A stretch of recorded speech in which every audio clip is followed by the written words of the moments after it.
14 जनवरी 1761 की सुबह, बुधवार, मकर संक्रांति का दिन। इस दिन दिल्ली से तकरीबन 90 किलोमीटर दूर शहर पानीपत में भारत का इतिहास नई करवट लेने वाला था। एक बार फिर यहीं भारत का भविष्य बदलने वाला था। पानीपत के करीब से बहने वाली यमुना नदी के किनारे भारत के भविष्य के लिए सबसे अहम लड़ाइयों में से एक लड़ी जानी थी। ये लड़ाई थी मराठों और काबुल के राजा अहमद शाह अब्दाली के बीच। कई लोग मानते हैं कि पानीपत की ज़मीन पर लड़ी गई ये लड़ाई महज आन और शान की नहीं थी, बल्कि लड़ाई उससे कहीं आगे की थी। 18वीं शताब्दी का ये वो दौर था जब मुगल दिल्ली के बादशाह तो थे, लेकिन उनकी सत्ता लाल किले तक ही सीमित थी। ये 1760 का भारत है। दिल्ली में मुगल सल्तनत तो है ज़रूर, लेकिन उसका प्रभाव लगभग खत्म हो गया है। उत्तर भारत में अवध है, रुहेलखंड है, आज के राजस्थान और तब के राजपूताना में जयनगर और मेवाड़ जैसे कई छोटे छोटे राज्य थे। लेकिन सबसे बड़ी शक्ति थी मराठों की। दक्षिण भारत और मध्य भारत में मराठा और उनके नुमाइंदों का शासन था। आंध्र और तमिलनाडु के कई स्थानों पर निज़ाम का शासन था। 1760 की लड़ाई में मराठों ने निज़ाम को हराया, लेकिन उससे पहले मराठों ने अपनी सीमा पंजाब और अटक तक पहुंचा दी थी। पंजाब में जीत के साथ ही मराठों की सीधी टक्कर अफगानिस्तान के राजा अहमद शाह अब्दाली से हो गई। उत्तर भारत के कई राजाओं ने मराठों के खिलाफ जंग के लिए अहमद शाह अब्दाली को भारत पर हमले की दावत दी। अफगानिस्तान से जब अहमद शाह अब्दाली ने 1759 में अक्टूबर के महीने में भारत की ओर छठी बार कूच किया, तब ये तय था कि उसे मराठों को हराना ही होगा। अब्दाली पंजाब को जीतता हुआ आसानी से दिल्ली तक पहुंचा। रास्ते में मराठों की छोटी टुकड़ियों से उसका सामना हुआ, लेकिन मराठा उसे रोकने में असफल हुए। रास्ते में अपना वर्चस्व स्थापित करता हुआ अब्दाली जुलाई के महीने में अनूप शहर पहुंच गया। अहमद शाह अब्दाली ने जब भारत की तरफ रुख किया, उस वक्त मराठा सेना दक्षिण में उदगिर में थी। यहाँ निज़ाम की सेना को मराठों ने हराया था और इस लड़ाई के हीरो थे सदाशिवराव भाऊ।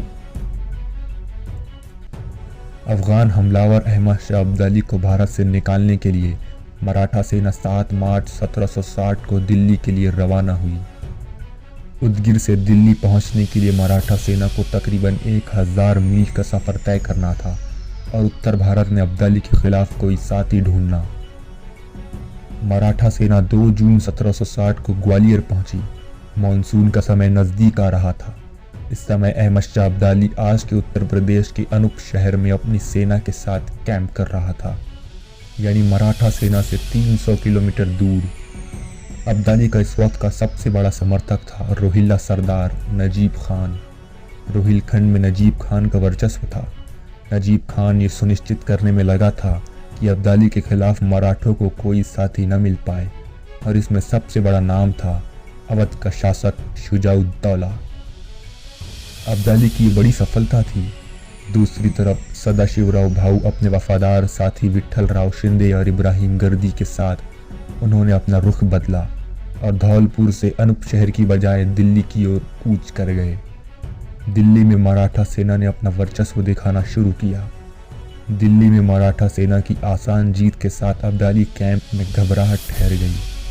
अहमद शाह अब्दाली नजीब खान, रोहिल्ला और शुजाउद्दौला के साथ दिल्ली की ओर कूच कर गया।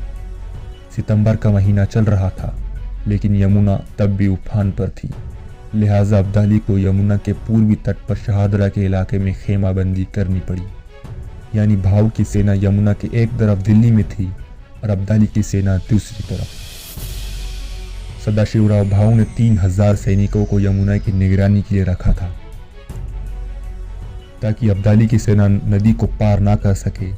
लेकिन दुर्भाग्यपूर्ण अब्दाली की सेना ने उस पाबंदी को तोड़ दिया और पूरी सेना यमुना की इस तरफ आ गई।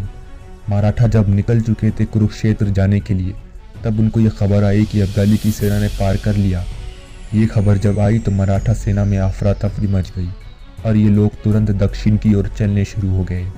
इस तरह मराठा सेना पानीपत में जाकर टिक गई और उनके पीछे आ गई थी अब्दाली सेना।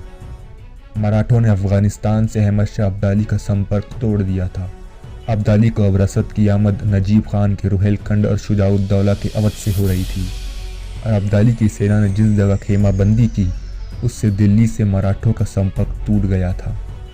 पूरी कहानी अब ये हो गई थी कि जिस फौज की सप्लाई लाइन चलती रहेगी वो इस लड़ाई को जीत पाएगी। दोनों की सेनाएं अब एक दूसरे की सप्लाई लाइन को काटने में लग गई। इसी सिलसिले में सदाशिवराव भाऊ ने इटावा इलाके में वर्चस्व रखने वाले मराठा सरदार गोविंद पंत बुंदेले को स्पष्ट आदेश दिया कि नजीब खान के शहर को जला दो, अब्दाली की सेना को रसद नहीं मिलनी चाहिए। गोविंद पंत बुंदेले ने तकरीबन 6 से 7 हज़ार फौजियों के साथ दिसंबर के महीने में अब्दाली की सप्लाई लाइन को तोड़ना शुरू किया, लेकिन जल्द ही पासा पलट गया। गोविंद पंत बुंदेले पर अब्दाली की सेना ने हमला किया और गोविंद पंत बुंदेले इसमें मारा गया और साथ ही साथ अब्दाली की सेना ने मराठों की सप्लाई लाइन यानी कुंजपुरा पर अपना कब्जा कर लिया। अब मराठा सेना अक्टूबर, नवंबर, दिसंबर और जनवरी तक पानीपत में बंद हो गई। खाने की कमी होने लगी और कई सैनिक और जानवर धीरे धीरे भूख के कारण मरना शुरू हो गए। आखिर थक हार कर सदाशिवराव भाऊ ने वहां से निकलने का मंसूबा बनाया। उन्होंने एक रक्षात्मक मोर्चा लगाया। उनका प्लान ये था कि मराठा सेना धीरे धीरे आगे बढ़ेंगी और पीछे से इब्राहिम गर्दी कैनल राइड शुरू करेंगे। इस तरह वो ब्रेकआउट कर लेंगे। आखिरकार 14 जनवरी मकर संक्रांति के दिन मराठा सेना चलनी शुरू हुई और जैसे ही मराठा सेना वहां से निकली, इब्राहिम गर्दी की तरफ से कैनल राइड शुरू हो गया। ये देखकर अब्दाली की सेना मराठों से भिड़ गई, लेकिन बाजी अब भी मराठों के हाथ में थी। यहाँ पर मराठों ने उनकी सबसे पहली गलती की। कैविलरी विठल राव शिंदे के अंडर थी। उन्होंने गलती की। विठल राव ने जल्दी अटैक किया। अब आप समझ सकते हैं कि इसका अंजाम क्या हो सकता है। इब्राहिम गर्दी ना ही आगे फायर कर सकते हैं क्योंकि उनके सामने तो खुद विठल राव शिंदे हैं और ना ही मराठा सेना आगे जा सकती है। इस मोमेंट पर पूरी लड़ाई का रुख बदल गया और आखिर में अब्दाली की सेना ने मराठों पर हमला करना शुरू कर दिया। इसी बीच गोली लगने से विश्वास राव की मौत हो गई। विश्वास राव मर गए ये देखकर मराठा सेना में एकदम से पैनिक शुरू हो गया। बड़ी शर्म की बात है, उस वक्त मराठा सेना के साथ कोई खड़े नहीं रहा और इसी के साथ अब्दाली ने पानीपत की तीसरी जंग को जीत लिया। सो इस वीडियो के लिए इतना ही।